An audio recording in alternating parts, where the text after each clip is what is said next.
Hello बच्चों, तो कैसे हैं आप सभी लोग। आई होप आप सभी लोग ठीक होंगे, एकदम मस्त होंगे और अच्छे से पढ़ाई अपनी कर रहे होंगे। तो स्वागत है हमारे यूट्यूब चैनल लर्निंग स्टूडेंट में। तो देखिए, आज हम आप लोगों के लिए लेकर आए हैं कुछ एंट्रेंस एग्ज़ाम के लिए जनरल नॉलेज, जो कि बहुत ही इम्पोर्टेंट है ये और हर बार क्या एग्ज़ाम में पूछे जाते हैं। तो देखिए, ये हमारे किन किन एग्ज़ामों में पूछा जा सकता है। एसएससी में, यूपी पुलिस में, रेलवे में, उसके बाद टेक्नीशियन में और असिस्टेंट लोको पायलट में। देखिए, ये हमने लिखा है ना, असिस्टेंट लोको पायलट में, और अदर एग्जाम में भी ये पूछे जा सकते हैं। तो चलिए देखते हैं एमसीक्यू क्वेश्चन जो है हमारा क्या है।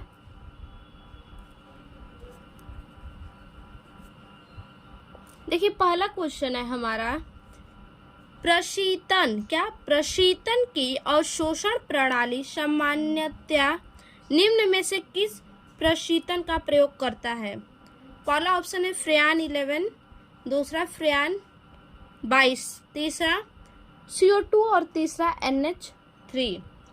तो देखिए, प्रशीतन की अवशोषण प्रणाली में क्या अमोनिया का प्रशीतक के रूप में किया जाता है। किसका प्रयोग किया जाता है? अमोनिया का। और देखिए, अमोनिया का उपयोग कहाँ कहाँ किया जाता है, तो बर्फ में भी किया जाता है, बर्फ के निर्माण में, नाइट्रिक अम्ल में, यूरिया में, अमोनिया सल्फेट और उर्वरक बनाने में, जो खाद होता है वो उर्वरक बनाने में, और विस्फोटक और कृत्रिम रेशम बनाने में भी उसका प्रयोग किया जाता है। तो इसका हमारा सही ऑप्शन क्या होगा?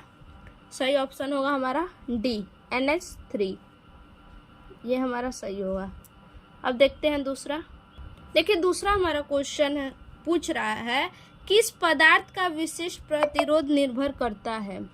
किस पदार्थ का विशिष्ट प्रतिरोध किसी पदार्थ का विशिष्ट प्रतिरोध निर्भर करता है।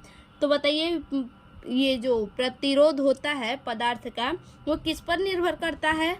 उसकी लंबाई पर, उसके अनुप्रस्थ काट क्षेत्रफल पर, उनके पदार्थ के प्रकार पर, और इनमें से कोई नहीं।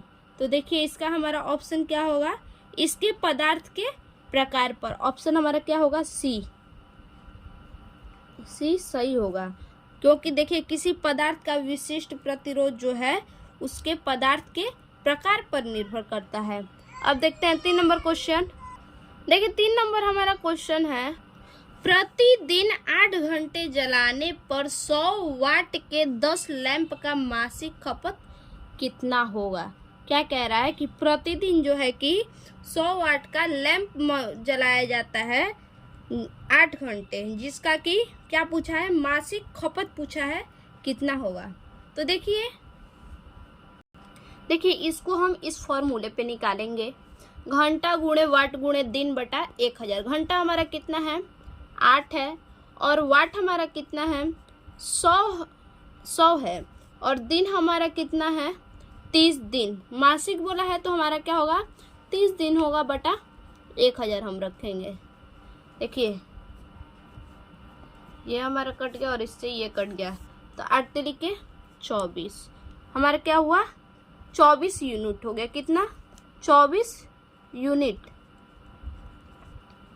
अब इसको क्या बोला है?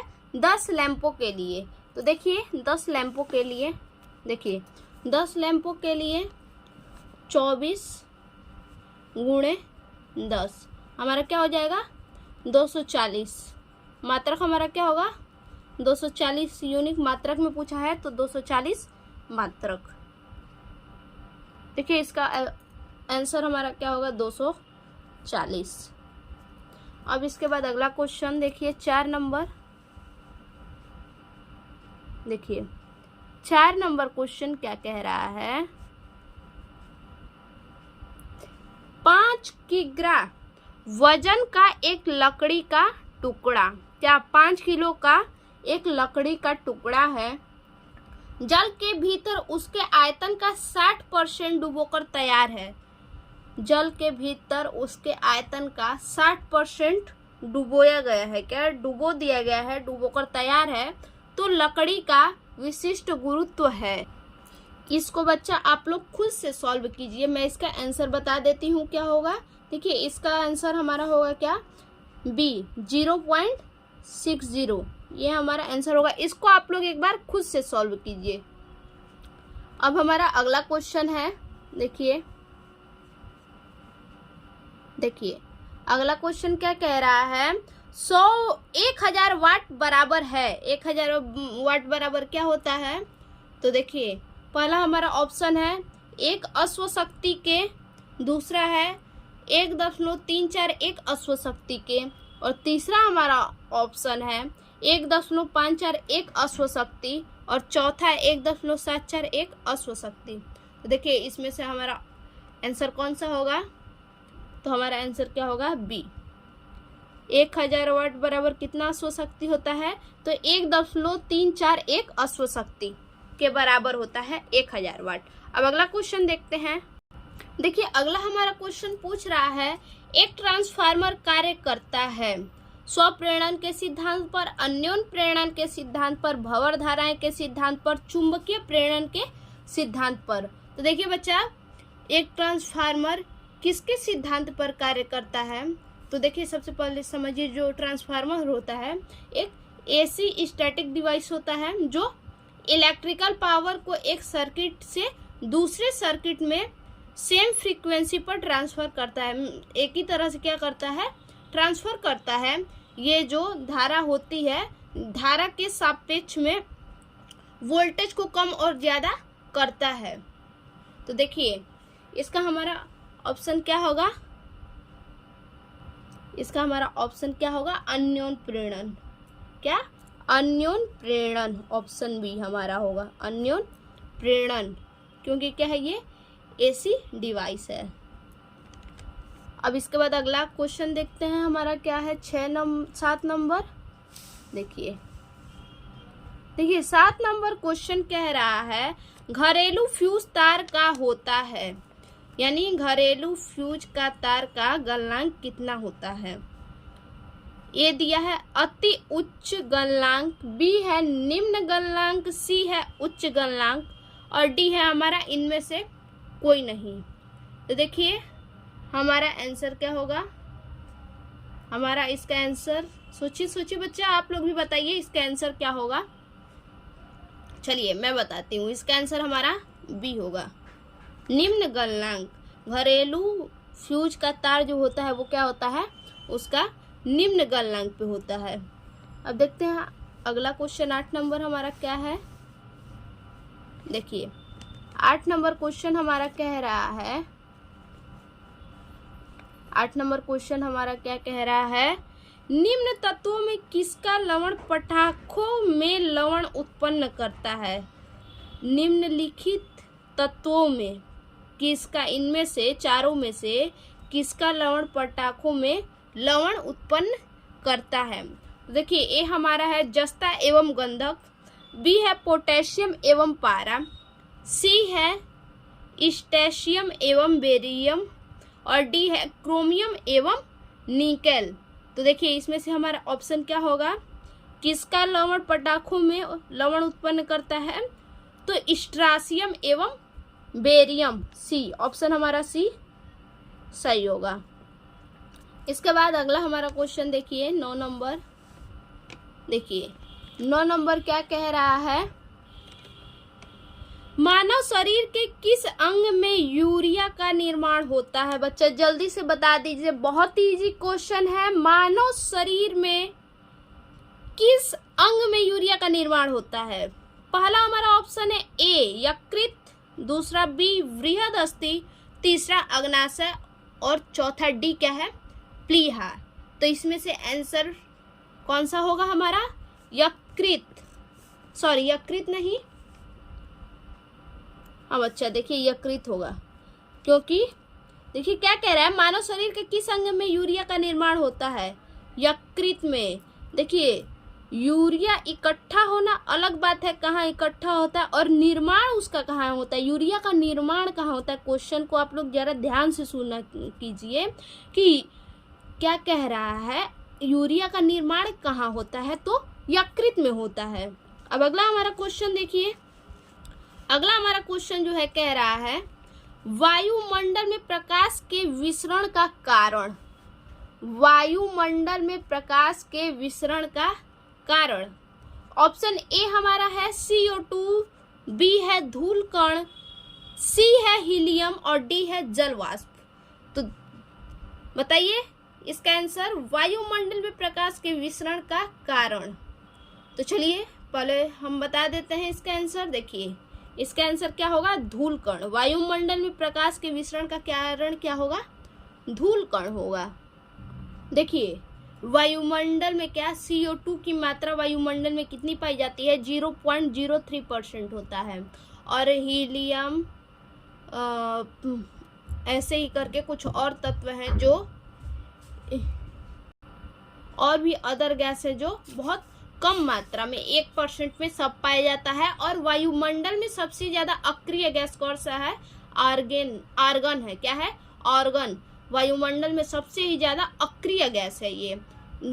वायुमंडल में देखिए जल वाष्प सबसे अधिक परिवर्तनशील और असमान विसरण वाली गैस है। क्या, वायुमंडल में जल वाष्प सबसे अधिक और परिवर्तनशील तथा असमान गैस विसरण है।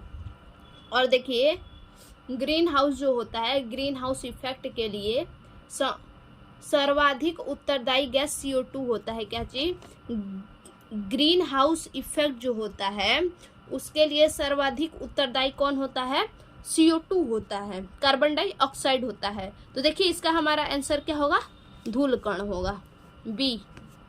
अब देखते हैं अगला हमारा क्वेश्चन 11 नंबर।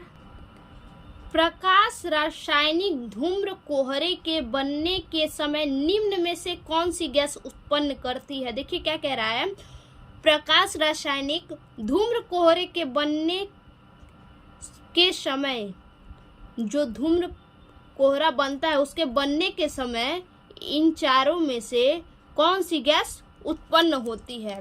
तो देखिए पहला हमारा क्या है, हाइड्रोकार्बन। ए है हमारा हाइड्रोकार्बन, बी है नाइट्रोजन ऑक्साइड, सी है ओजोन और डी है हमारा मीथेन। तो देखिए इसमें से हमारा सी हमारा ऑप्शन ओजोन सही होगा। क्या, ओजोन। देखिए बच्चा, ओजोन गैस प्रकाश रासायनिक धूम्र कोहरे के बनने के समय ही क्या होता है, उत्पन्न होता है।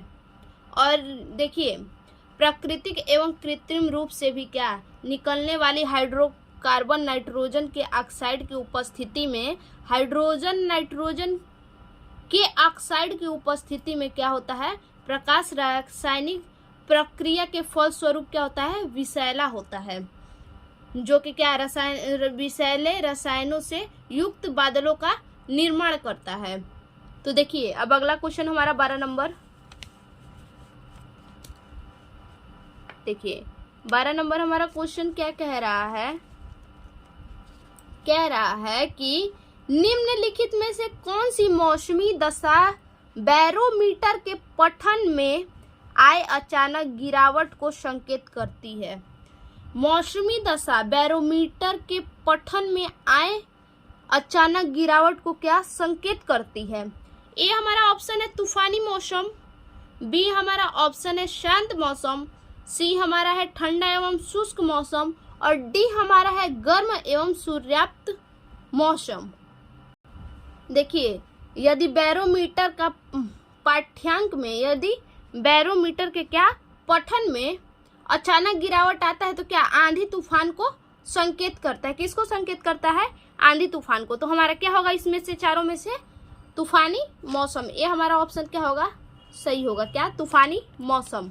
अब देखिए अगला हमारा क्वेश्चन 13 नंबर।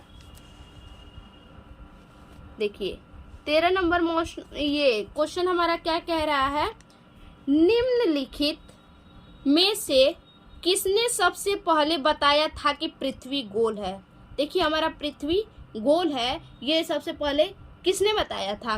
ए है अरस्तु, बी है कॉपरनिकस, सी है टालेमी और डी है हमारा स्ट्रोबो। देखिए सबसे पहले तो ये जान लीजिए कि पृथ्वी का आकार गोल है, यह सबसे पहले अरस्तु ने बताया है। किसने बताया है, अरस्तु ने बताया है। और पृथ्वी आकार में क्या, पांचवा सबसे बड़ा ग्रह है। क्या है, आकार में पांचवा सबसे बड़ा ग्रह है। यह सूर्य की परिक्रमा पश्चिम से पूर्व की ओर करती है। कैसे करती है सूर्य की परिक्रमा, पश्चिम से पूर्व की ओर करती है। पृथ्वी अपने अक्ष पर 23.5 डिग्री झुकी हुई है। कितना? 23 सही 1/2 यानी 23.5 डिग्री झुकी हुई है अपने अक्ष पर पृथ्वी। तो हमारा इसमें से ऑप्शन कौन सा सही होगा? अरस्तु। अब देखिए अगला नंबर क्वेश्चन देखते हैं। देखिए अगला क्वेश्चन हमारा क्या कह रहा है कि जब जल को 0 डिग्री सेल्सियस से 10 डिग्री सेल्सियस तक गर्म किया जाता है तो इसका आयतन क्या होगा? जब बर्फ को 0 डिग्री सेल्सियस से कितने से 0 डिग्री सेल्सियस से 10 डिग्री सेल्सियस तक गर्म किया जाता है तो इसका आयतन क्या होगा? ए हमारा है, इसका आयतन बढ़ेगा, इसका आयतन घटता है, सी है अपरिवर्तित रहता है और डी हमारा है पहले घटता है और फिर बढ़ता है। देखिए सबसे पहले तो हम आप लोग की जानकारी के लिए ये बता दें कि जब जल को 0 डिग्री सेल्सियस से 10 डिग्री सेल्सियस तक गर्म किया जाता है तो 0 डिग्री सेल्सियस से 4 डिग्री सेल्सियस तक क्या होता है? घटता है, तो उसके बाद बढ़ता है। 4 डिग्री सेल्सियस तापक्रम पर पानी का आयतन न्यूनतम जबकि इसका घनत्व महत्तम होता है। ऐसा पानी के असंगत प्रसार के कारण होता है। ऐसा पानी के साथ क्यों होता है? असंगत प्रसार के कारण होता है। तो इसका हमारा ऑप्शन क्या होगा? डी, पहले घटता है फिर बढ़ता है। अब अगला क्वेश्चन हम देख लेते हैं क्या है। देखिए अगला क्वेश्चन हमारा कह रहा है भारत में अधिकतम विद्युत शक्ति प्राप्त होता है। भारत में अधिकतम विद्युत शक्ति किस प्रकार से प्राप्त होता है? ए ताप विद्युत से, बी जल विद्युत से, सी अणु ऊर्जा से और डी सौर ऊर्जा से। तो देखिए ताप विद्युत से देश में अधिकतम विद्युत शक्ति प्राप्त होती है। किससे? ताप विद्युत से। तो हमारा ऑप्शन क्या ए सही होगा। ताप विद्युत से क्या होता है? अधिकतम विद्युत शक्ति प्राप्त होती है। तो आज के लिए बस इतना ही, फिर से मिलते हैं अपने एक और वीडियो में। तब तक के लिए पढ़ाई करते रहिए बच्चा अच्छे से।